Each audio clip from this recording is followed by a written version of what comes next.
নমস্কার, কনাস food diary থেকে আমি আশিস করা। আজকে আমি আপনাদের করে দেখাবো ভেটকি মাছের কাটা চচ্চড়ি। এটা একটা পুরনো দিনের রান্না, ট্র্যাডিশনাল রান্না। তো আমি ভেটকি মাছের কাটা চচ্চড়ি কীভাবে করি তো আপনারা দেখতে থাকুন। দেখুন, আমি এখানে 500 গ্রামের মতো ভেটকি মাছের কাটা নিয়েছি। এই কাটাগুলোকে আমি ভালোভাবে ধুয়ে পরিষ্কার করে রেখে দিয়েছি। আর নিয়েছি এই যে দুটো বড় সাইজের কুচানো পেঁয়াজ, 3টে কাঁচা লঙ্কা কুচি, এখানে আছে আদা রসুনের পেস্ট আর একটা বড় সাইজের টমেটো। প্রথমে আমি করবো কি, এই কাঁটাগুলোকে ভালোভাবে একটু নুন আর হলুদ দিয়ে ম্যারিনেট করে রাখবো। কিছুটা পরিমাণে লবণ দিয়ে দিলাম আর দেবো হলুদ। খুব ভালোভাবে মিশিয়ে রেখে দেবো কাঁটাগুলোর সাথে। তো আমি কাটা চচ্চড়ি করার জন্য একটা কড়া বসিয়েছি। এই কড়ার মধ্যে আমি প্রথমে একটু মশলা করে নিতে হবে। ওই মশলাটা করে নিচ্ছি। এই মশলার মধ্যে আছে গোটা ধনে, গোটা জিরে, দুটো শুকনো লঙ্কা, একটা দারচিনি আর দুটো এলাচ। তো এগুলো আমি শুকনো খোলায় ভেজে নেব।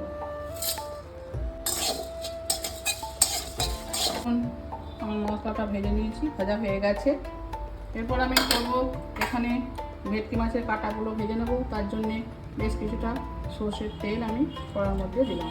আমি এই ভেটকি মাছের কাটাগুলো এখানে ভালোভাবে ভেজে নেব।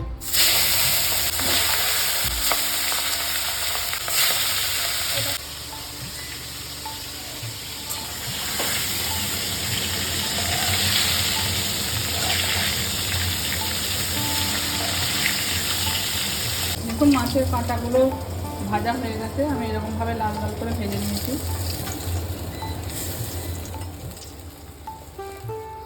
দেখুন, ভাজা হয়ে গেছে। তেলের মধ্যে আমার একটু সামান্য তেল দিলাম। এটা একটু এই কাটা চচ্চড়িতে একটু বেশি করে একটু বেশি তেল লাগে। শুকনো লঙ্কা, এরপর আমি এই যে কোচানো পেঁয়াজটা এর মধ্যে দিয়ে দেবো।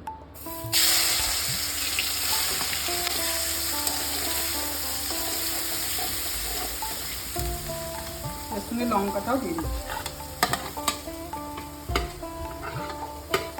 এটা দিয়ে খুব ভালোভাবে ভেজে নিতে হবে।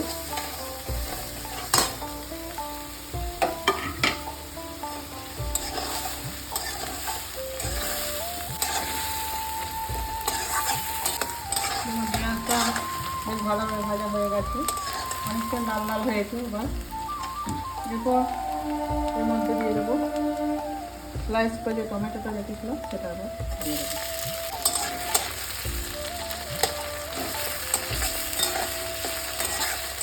একই সাথে আমি দিয়ে দিচ্ছি আদা রসুনের পেস্টটা।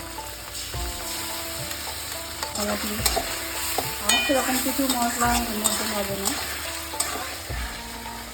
এই মশলাটি যা দিলাম তার সামান্য নুন হলুদ চিনি একটু তো লাগবে।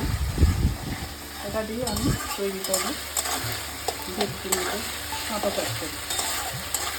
সামান্য হলুদ যেটা লাগবে, এই রান্নাটা একটু হলুদ বেশি লাগে। ঝাল লঙ্কা দিল, কাশ্মীর লঙ্কা না, তো ঝাল লঙ্কা দিল। আর পরিমাণ মতো নুন আর দিয়ে দিলাম অল্প করে, স্বাদ ভালো আসার জন্য। এবার ভালোভাবে আমি মশলাটা কষাবো, কাঁচা দিয়ে কষাবো। আমার মশলাটা কীভাবে সুন্দরভাবে কষানো হয়ে গেছে, তেল ছেড়ে দিয়েছে। এখন আমি এই কাঁটাগুলো, যে ভেটকি মাছের কাঁটাগুলো আছে এর মধ্যে দিয়ে দিচ্ছি। আস্তে আস্তে এবার কষিয়ে দিতে হবে। চাপা দিয়ে আমি এটা করবো, একটুখানি করবো। আমি এই যে আমার বাটিতে যে জল যেটাতে রেখেছিলাম, এটা সামান্য একটু ধুয়ে এর মধ্যে দিয়ে দেবো হালকা করে। এবার আস্তে আস্তে এটা হবে আর কষাবো।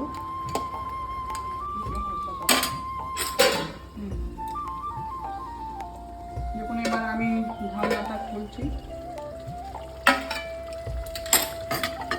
দেখুন, একদম রেডি হয়ে গেছে আমার ভেটকি মাছের কাঁটা চচ্চড়ি।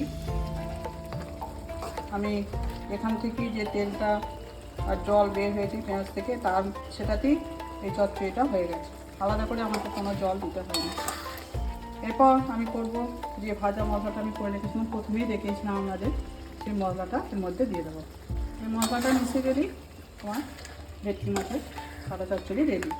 এটা একটা ট্র্যাডিশনাল রান্না, এই রান্নাটা বহু পুরনো দিনের রান্না, এটা সবসময় আর হয়ে ওঠে না, কিন্তু অনেকে আমাকে অনুরোধ করেছিলেন এই ভেটকি মাছের কাটা চচ্চড়ি রেসিপি করে দেখাতে। যখন আমি ভেটকি মাছের পাতুরি রেসিপি এই সপ্তাহে দিয়েছিলাম, তারপরেই আমার কাছে অনুরোধ আসে। তো আমি এই ভেটকি মাছের, যেহেতু আমার বাড়িতে ভেটকি মাছের কাটা ছিল, সেটা আমি এটা করে দেখালাম। এই যে ভাজা মশলাটা আমি এবার চাপা দিচ্ছি, দিয়ে এবার চাপা দিয়ে দেবো 1 মিনিট, আমি এটা নামিয়ে নেবো। দেখুন এই যে আমি ভাজা মশলাটা দিয়ে একটু করে এলাম, দেখুন আমার কাটা চচ্চড়ি রেডি হয়ে গেছে। এবার এটা আমি নামিয়ে নেব। আস্তে আস্তে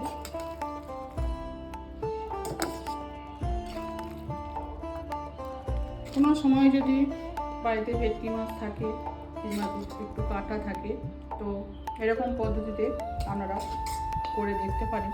আশা করি এই ভেটকি মাছের কাটা চচ্চড়ি আপনাদের ভালো লাগবে।